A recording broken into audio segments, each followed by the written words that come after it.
Good morning. My name is Dr. Smarjit Roy, and I'm a Director of Unity Infra Transit Project Implementers. We have got two other directors, Mr. Daulat Shah and Mr. Haris Hasmukh. They are here, but they are busy doing other technical things like taking pictures and sounds and that sort of thing. So, as the name suggests, I'll be talking about some transportation system, and transportation system is very, very important nowadays because every day you hear about congestions, pollutions, air pollution, sound pollutions, and also accidents and non-availability of services. Sometimes bus don't come, train don't come. These sort of things are regular happening. Now, I would like to stress on congestion alone. Congestion was a lot of financial and other inconvenience because it costs money. Simply, it costs money. And I'll give you a simple example. Suppose someone is late by 15 minutes due to congestion, and during that time, that 15 minutes, he would have covered maybe 12 kilometers, 13 kilometers. So 13 kilometers I will equate to 1 liter of gasoline. And if you can imagine, there are 10,000 people in any city and any time, then they are wasting 10,000 liters of gasoline for nothing, actually. I say waste on your money, but that is not enough. The government is also losing the money because we import gasoline from other countries. So it's a it's a no-brainer that we are losing a lot of financial and other facilities just because of the proper transportation, and we need to address that.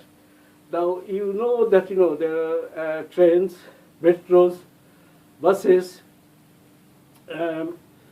maybe SkyTrain, monorails, all sorts of things you have seen.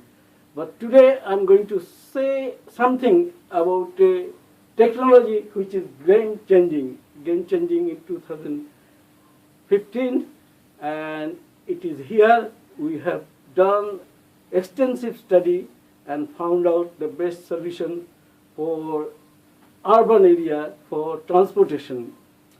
And this is energy efficient magnetic levitation train. Energy efficient magnetic levitation train. Now this technology has evolved over hundreds of years, maybe even in 1960s, something like that. They have used it in Japan and other countries, in Germany also. Magnetic levitation is based on magnetic circuit being created, linear motor, and then the magnets are placed in a statistical point whereby it makes the wheel rotate.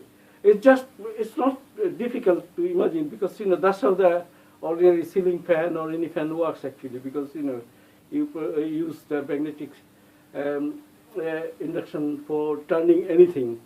So this is not new technology, but the thing that this is a suspended system. That means actually a train and compartment is away from the rail track, and that is a concern for some people actually. Now the thing that but from the positive side, this energy efficient magnetic levitation train, what happens is that there is no contact, so there is less friction, less wear, less servicing. Also, there is no wheels, no axles, no tires. So very few things goes wrong in this sort of system. And so it is energy efficient, and also it is much safe actually. And I'll talk about safety later on, little bit later on. Now, generally, this sort of transportation is about 40% less energy is consumed on this sort of technology because of the type of nature of the thing, because the railway and the buses and trucks are quite heavy vehicles on themselves. They weigh huge amount of mass on each on them. These things, that train itself is made of aluminum, is very light aluminum, very strong as steel. And we design on each compartment, so it's only one unit, it's not 7 or 8 coaches, it's just one coaches. As you have seen, it follows one by another. Now, as I said, then there's less pollution, air pollution. There's no pollution at all, actually, zero pollution. And there's no noise pollution because it doesn't make any noise by itself. And what we have done is also we have integrated solar technology in it. Solar technology means, we will be using state electricity or government electricity for feeding the service, but we will be producing, generating sufficient electricity ourselves through solar cells. And these are the solar cells you can see. We can place it on top of all the stations and at the end stations like that. We may put the solar panels on that along as well. There's no reason. So we will make maximum use of solar panels wherever possible. And that is not the whole story. There's also, we are adding air turbines. So it is, we are using air turbines to supplement the solar energy. So what is happening that, we are getting renewable energy from solar and air turbines, and it will probably cover all the electricity that we need. At the moment, we are working on 17 stations, stretching about 17 kilometer, 17.200 meter exactly, and that will need something like 2.5 megawatts of electricity. But we are very confident that net use will be about the same or thereabout. So it is really, really eco-friendly. Now, one thing I have to again say, the structure of a train or a monorail or a metro is huge, and the cost is huge actually. The cost, I just give you an example. The Meghalab system that we are introducing cost about 50 crore per kilometer, whereas monorail costs 120 crores per kilometer, and metro cost even more. It costs about 220 kilometer per kilometer. So you can see there is a cost effectiveness. It's much cheaper than what you get elsewhere. And another thing also very important, because in this case size matters. Size of the structure does matter actually.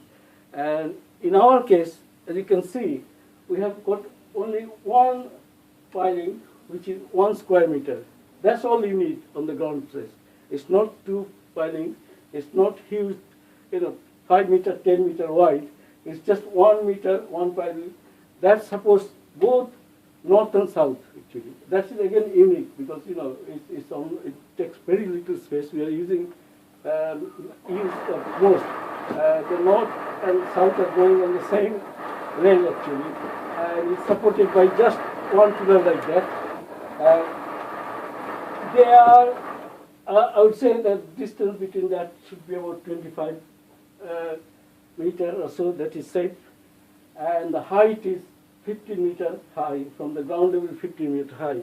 So that actually, what happens, it avoids all the cabling and all other things. There's very little things above, above 15 meters. So that avoids that one. So that is very, very useful things to know that we need less space. And doesn't have to be in the middle of the road. Where necessary, you can put on one side, and because we can't bend. And talking about the bending circle here is 40 degree on meg level. On monorail and metro is 80. So turning circle is much sharper. It does turn in and out easily. And so that is another benefit. And for safety, we have done a lot of study, and we have designed. It's like a lift, because overcrowding is a problem. Overcrowding is a problem in India, in particular, because if you say it's designed for in a bus, in a case, it will say 50 seats, and there you'll find about 120 people standing on there, But in this case, this will be automatically monitored. That means each coach is designed to carry about 60 passengers. So if there is any more than 60 passengers, the train will not move. It is automatic, built into it. It will not move, so it can't go. So it can't accidentally fall off. In any case, this is more secured thing than any other train or monorail system, because it can't actually fall off, because it's not on a wheel. It is on a whole thing is on a bar, so it can't fall off for any. And in practice, in Germany, there is a system going for 100 years. We got details of that, and that didn't have any single accident in last 100 years. So it is very, very secure. Safety is paramount, and it will be designed that train doesn't leave if there is overloading and anything like, or if the door doesn't close, train will not move. So safety feature we have taken very seriously. And what about the running cost? Running cost also, we have done a lot of calculation. We found out that it will be very, very comparable to transport fee you pay. It will cost something like 3 rupees per kilometer at the moment, which is cheaper or equal to almost any transportation that you can get nowadays. All other things, which is environmentally free, it doesn't pollute at all. It's a zero carbon gadget. It doesn't use anything like that. And but most importantly, it needs no service or little service actually, because nothing can go wrong actually. So I think I'll leave it here. I'll just let it run for a minute, and you can see what is happening. And just one more thing I will say: that stations, as we say, are 2 tiers. That means north one is on the first level, and the south one is in the second level, and there will be obviously escalators taking there. There is a parking place behind the station, and people can stand and sit somewhere in a lobby. And it's a similar in when they pick up the passenger from bus stop. This is what we have designed for Puducherry, and Puducherry, the Rajiv Gandhi bus stand will be using that. That is our starting point. So that's where also we have the same facility to 2 levels. First level is going north, and the second level is going south. Car parking area, roads, you can see, it doesn't affect the road at all, because it takes very little post. I mean, in the middle you can see, but that is also not necessary. It's just one single post of 5 meter square, that is all needed. So there you are, you have it, energy efficient magnetic levitation train here, and we are working very closely with the German company. They are expert, they are fully supportive, and they are working with us. They will visit if the authorities want us. They will visit us, and we have very, very positive indication that the finance will not be a problem in such a case, because transport is such an important issue that worldwide we have sounded out, and we get a very, very good response. So it is here, and I'm sure we will be able to implement this energy efficient magnetic levitation train in India very soon. Thank you. 100 smart cities. ठीक है.